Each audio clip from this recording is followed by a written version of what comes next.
श्रीमद् भागवत गीता अध्याय 8 भगवत प्राप्ति।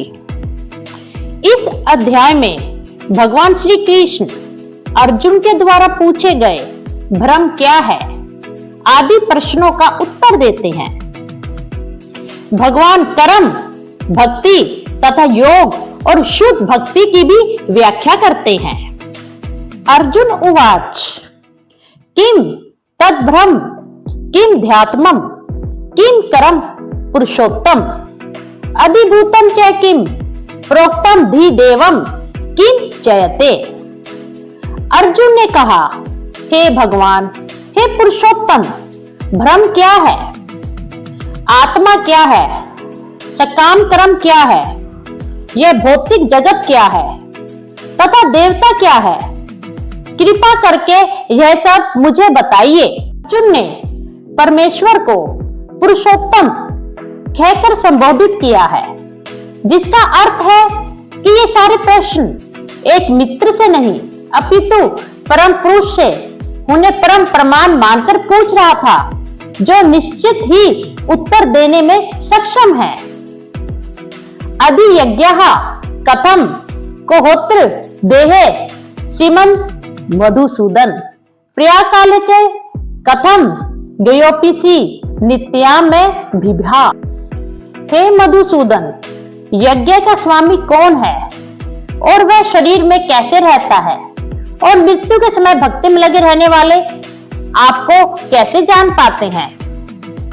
अर्जुन ने भगवान को मधुसूदन कहकर संबोधित किया, क्योंकि कृष्ण ने एक बार मधु नामक असुर का वध किया था। कृष्ण अर्जुन के मन में उठने वाली समस्त आसुरी शंकाओं को नष्ट कर दे, इसलिए वह श्री कृष्ण को मधुसूदन संबोधित करते हैं। अर्जुन यह जानने के लिए इच्छुक हैं कि अंत समय में उनकी क्या दशा होगी। मृत्यु के समय शरीर के सारे कार्य रुक जाते हैं और मन सही दिशा में नहीं रहता। इस प्रकार शारीरिक स्थिति बिगड़ जाने से मनुष्य परमेश्वर का स्मरण नहीं कर पाता।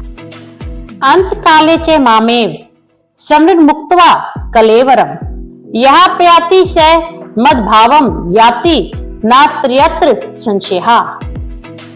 जीवन के अंत में जो केवल मेरा स्मरण करते हुए शरीर का त्याग करता है, वह तुरंत मेरे स्वभाव को प्राप्त करता है, इसमें रंच मात्र भी संदेह नहीं है। इस श्लोक में कृष्ण भावनामृत की महत्वता दर्शित की गई है। जो कोई भी श्री कृष्ण जी को याद करते हुए अपना शरीर छोड़ता है, वह तुरंत परमेश्वर के दिव्य स्वभाव को प्राप्त होता है। श्री कृष्ण का स्मरण उस अशुद्ध जीव से नहीं हो सकता जिसमें भक्ति में रहकर कृष्ण भक्ति का अभ्यास न किया हो। अतः मनुष्य को चाहिए कि जीवन के प्रारंभ से ही कृष्ण भक्ति का अभ्यास करे। अतः मनुष्य को निरंतर ही श्री कृष्ण के नाम का महामंत्र का जप करना चाहिए। कृष्ण के जप का महामंत्र कोई भी हो सकता है। यह महामंत्र आप अपने गुरु जी से ले सकते हैं और उसका निरंतर अभ्यास कर सकते हैं। जब आप अपने महामंत्र का जप करेंगे, इससे जीवन के अंत के समय कृष्ण भक्ति का आप पूरा लाभ प्राप्त कर सकेंगे। यम यम वापी स्मरण भाव तय जत यंते कलेवरम तम तमे वैति कौनतय सदा तद भाव भाविताः। हे कुंती पुत्र, शरीर त्यागते समय मनुष्य जिस भाव का स्मरण करता है, वह तुरंत उस भाव को निश्चित रूप से प्राप्त होता है। इसका तात्पर्य यह है, जो व्यक्ति अंत समय श्री कृष्ण का चिंतन करते हुए शरीर त्यागता है, वह परमेश्वर का दिव्य स्वभाव प्राप्त करता है। किंतु यदि कोई मृत्यु के समय श्री कृष्ण के अतिरिक्त कुछ भी सोचता है, तो वह उसी दिव्य अवस्था को प्राप्त करता है। हमें इस बात पर विशेष ध्यान देना चाहिए कि फिर कोई मन की सही अवस्था में किस प्रकार मृत्यु को प्राप्त करे। महापुरुष होते हुए भी महाराज भरत ने मृत्यु के समय एक हिरण का चिंतन किया, अतः अगले जन्म में हिरण के शरीर में उनका देहांतरण हुआ। यद्यपि हिरण के रूप में उन्हें अपने विगत कर्मों की स्मृति थी, किंतु उन्हें पशु शरीर धारण करना ही पड़ा। निस्संदेह मनुष्य के जीवन भर के विचार संचित होकर मृत्यु के समय उसके विचारों को प्रभावित करते हैं।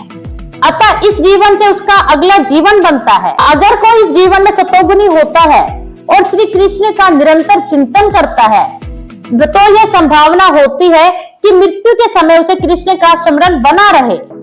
मृत्यु के पश्चात हमें गोलोक की प्राप्ति हो और श्री कृष्ण के हम रंग में रंग जाएं। इसलिए हमें अपने जीवन से ही कृष्ण भक्ति का अभ्यास निरंतर करते रहना चाहिए। जो शुद्ध भक्त होता है उसका सबसे बड़ा यह गुण होता है कि वह देश अथवा काल का विचार किए बिना अनन्य भाव से श्री कृष्ण का ही चिंतन करता रहता है। कुछ लोगों का कहना है कि भक्तों को वृंदावन जैसे पवित्र स्थानों में या किसी पवित्र नगर में जहाँ भगवान रह चुके हैं वहीं पर साधना करनी चाहिए, किंतु शुद्ध भक्त कहीं भी रहकर अपनी भक्ति से वृंदावन जैसा वातावरण उत्पन्न कर सकता है। चैतन्य महाप्रभु जी कहते हैं, प्रभु आप जहाँ भी हैं, हे प्रभु वही वृंदावन है। शुद्ध भक्त के ये कुछ गुण हैं जो गीता में बताए गए हैं। पहला, शांत भक्त जो उदासीन रहकर भक्ति में युक्त होते हैं। दूसरा, दास्य भक्त जो दास के रूप में भक्ति में युक्त होते हैं। तीसरा, सख्य भक्त जो सखा रूप से भक्ति में युक्त होते हैं। चौथा, वात्सल्य भक्त जो माता पिता की भांति भक्ति में युक्त होते हैं। पांचवा, माधुर्य भक्त जो परमेश्वर के साथ दाम्पत्य प्रेमी की भांति भक्ति में युक्त होते हैं। शुद्ध भक्त इनमें से किसी में भी परमेश्वर की प्रेमा भक्ति में युक्त होता है और उन्हें कभी नहीं भूल पाता। उन्हें भगवान सरलता से प्राप्त हो जाते हैं और उसी प्रकार से कृष्ण भी क्षण भर के लिए भी अपने ऐसे भक्त को नहीं भूलते।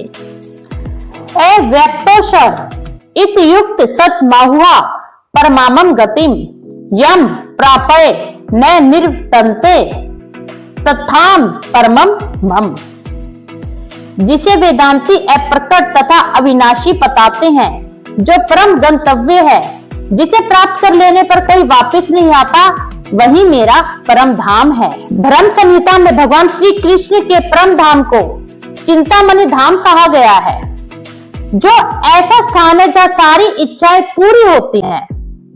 भगवान श्री कृष्ण का परम धाम गोलोक वृंदावन कहलाता है और वह पारस मणि से निर्मित प्रसादों से युक्त है। यहाँ पर वृक्ष भी है जिन्हें कल्पतरु कहा जाता है, जो इच्छा होने पर किसी भी तरह का खाद्य पदार्थ प्रदान करने वाले हैं। वहाँ गोए भी हैं जिन्हें सुरभि गोए कहा जाता है और वे अनंत दुग्ध देने वाली हैं। इस धाम में भगवान की सेवा के लिए लाखों लक्ष्मियां हैं। वे आदि भगवान गोविंद तथा समस्त कारणों के कारण कहलाते हैं। भगवान वंशी बजाते रहते हैं। उनका दिव्य स्वरूप समस्त लोकों में सर्वाधिक आकर्षक है। उनके नेत्र कमल दलों के समान है और उनका शरीर मेघों के वर्ण का है। वे इतने रूपवान हैं कि उनका सौंदर्य हजारों कामदेवों को मात करता है। वे पीत वस्त्र धारण करते हैं। उनके गले में माला रहती है और केशों में मोर पंख लगे रहते हैं। भगवत गीता में भगवान कृष्ण अपने निज धाम गोलोक वृंदावन का संकेत मात्र करते हैं, जो आध्यात्मिक जगत का सर्वश्रेष्ठ लोक है। भक्तों, अगर आपको ये गीता का रस थोड़ा सा भी आपके मन को प्रसन्नता देता है, आपके मन को आनंद देता है, तो आप कृष्णा मैजिकल वर्ल्ड चैनल को सब्सक्राइब करना मत भूलिएगा और बेल आइकन को भी प्रेस कर दीजिएगा। ओम नमो भगवते वासुदेवाय।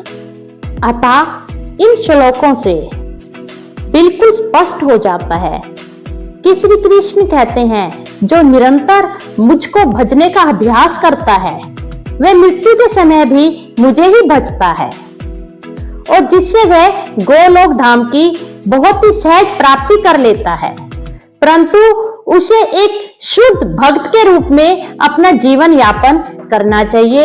अपने सब कर्तव्यों का निर्वहन करने के साथ साथ कृष्ण भक्ति भी अपने जीवन में उतारनी चाहिए। यह बहुत ही सुलभ मार्ग है मोक्ष प्राप्त करने का और गोलोक प्राप्त करने का। धन्यवाद।